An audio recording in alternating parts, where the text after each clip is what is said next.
Mantra. Welcome back to 3 and Out. I'm Brian Carter alongside Rhino. It's time for our more or less segment where our 3 and Out crew answers each question and we go higher or lower but can't go even. Can't have your cake and eat it too. Over or under, that's all you got. First one, here we go. Chances the Phillies repeat as World Series champs in 09. 3 and Out says they've got a 10% chance. I'm going over. With Cole Hamels, Ryan Howard, and Chase Utley all coming back, I mean, how can you not give them over a 10% chance? They're the defending World Series champs for a reason. Okay, there's how many teams? There's 30, right? There's 30. I mean, come on, and at least we know of at least like 12 of them that absolutely suck and have a 0% chance. So I'm going to have to also agree with you. It's much greater than 10%. I wouldn't put it up there at 50 because, I mean, that's just hard to say. It's hard for anyone to repeat these days. But as you said, Hamels coming back. They have a solid core of players coming back. You know, Pat Burrell may be leaving. He may go bye-bye. We don't know how much that's going to affect the Philadelphia Phillies, but we know that they've got Chase Utley. They've got possibly Jimmy Rollins staying. I've heard talks of him being traded maybe. But, you know, if you get him coming back, you got Hamels, you got Howard. Solid core coming back, but I call my St. Louis Cardinals. Got to do it. After an 0-3 start, number of games the Spurs will win this season. 3 and Out gives the Oldies 58 wins. What do you think? I'm going to say under, but I'm not going much far lower than that. Just because I haven't been too impressed with the Spurs this far this year. But, I mean, they're still going to win probably around 50 games. So, yeah, I want to agree with you. I'm going to have to say less. More or less, I'm going less. I don't think they can win 58 games. Yeah, it's 0-3 start. I believe they won their next game after the 0-3 start. But, you know, these guys are not ageless wonders. They are aging. You've seen it.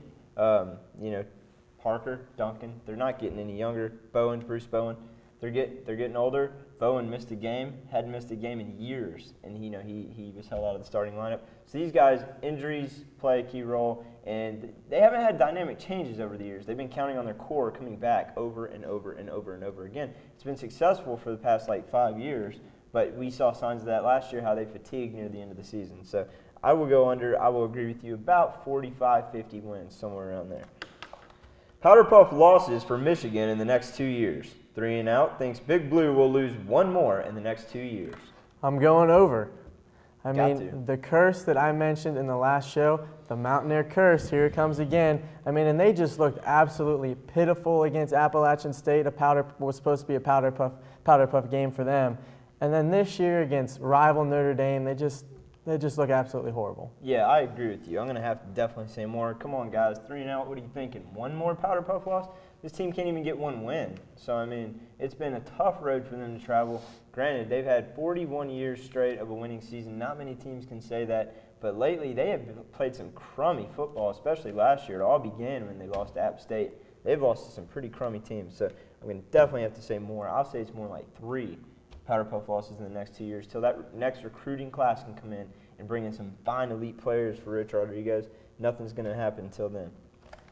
Subsequent trips to the IR for Greg Oden throughout his career. 3 and Out thinks 4 more times. I'm going under. I'm sick about talking about Greg Oden for one. But I mean, me too.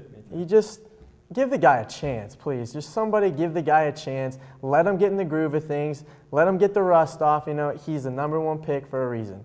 You're going to be surprised because last show I sat there and bashed him throughout the whole thing. But honestly, I got to say less because I think the guy's going to realize, look, people think I'm a poo nanny. They think I can't play some basketball. They think I can't be aggressive down low. I'm going to show him better. So you know what he's going to do? He's going to finally do something he hasn't done throughout his whole life. He's going to man up and live up to the expectations. Do I think he's going to be a Shaquille O'Neal? Hell no. Do I think he's going to be a Tim Duncan? Hell no. He's not going to be anywhere close to that. He's not even going to be as good as Al Horford. But the guy's going to be a defensive presence, and he's just going to scare people by being this 7-foot Goliath out there. And you got people like Steve Nash aren't going to be willing to drive the lane on the guy. So he's going to be good. He's going to stay off the injured reserve, I think, from here on out for quite a while because he's going to start playing through those injuries because he's going to get tired of people like us talking about him. Okay. Number of years for the Celtics before they reach 20 titles. 3 and Out believes it will take another 20 years. I'm going under with this one. I mean, you got KG, and after that shot the other night by Paul Pierce against the Hawks, I mean, he really is the truth. Paul Pierce is the truth. The Celtics got a shot to repeat this year. They do, and especially when they beat a team like the Hawks, man. I mean, Hawks aren't a rollover team. We know that. But I have to say definitely less. It's not going to take a team with a storied franchise like the Boston Celtics. It's not going to take them even close to 20 years to get 3 more titles.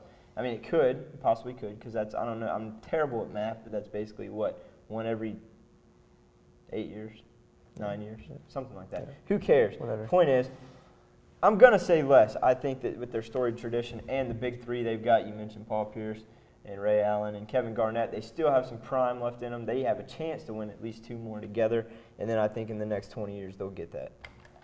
Next year, that someone other than Jimmy Johnson wins the Sprint Cup. 3 and Out supposes it will be the year 2009, but don't actually think NASCAR is a sport.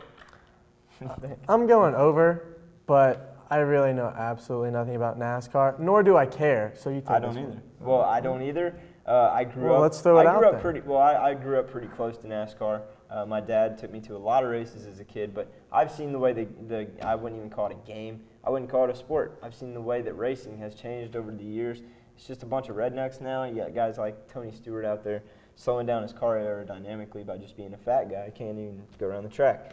But I guess I'm going to have to say more because this season's wrapped up. Jimmy Johnson's got the Sprint Cup in his hand. 2009, I mean, it's just hard to say. You can't go even, can't go less because he already has the cup. We're going over, we're not going more. What, are you stupid?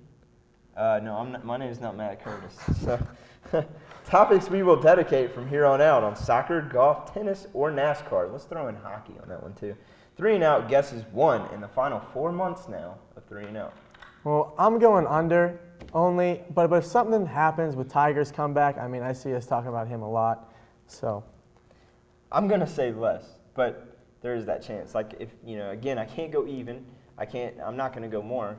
But yeah, if we do another segment on any of those non-sports that I just mentioned, I'm going to have to say it's probably going to be on Tiger Woods again, like we've done one before. So yes, I hate those sports because I can't even call them sports. There's nothing good going on in those sports or non-sports, whatever. Remaining upsets by top 5 teams in college football this year.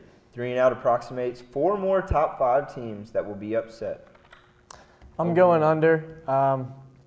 I think Texas Tech got a chance of getting upset this week by Oklahoma, but other than that, I think upset season's over in college football.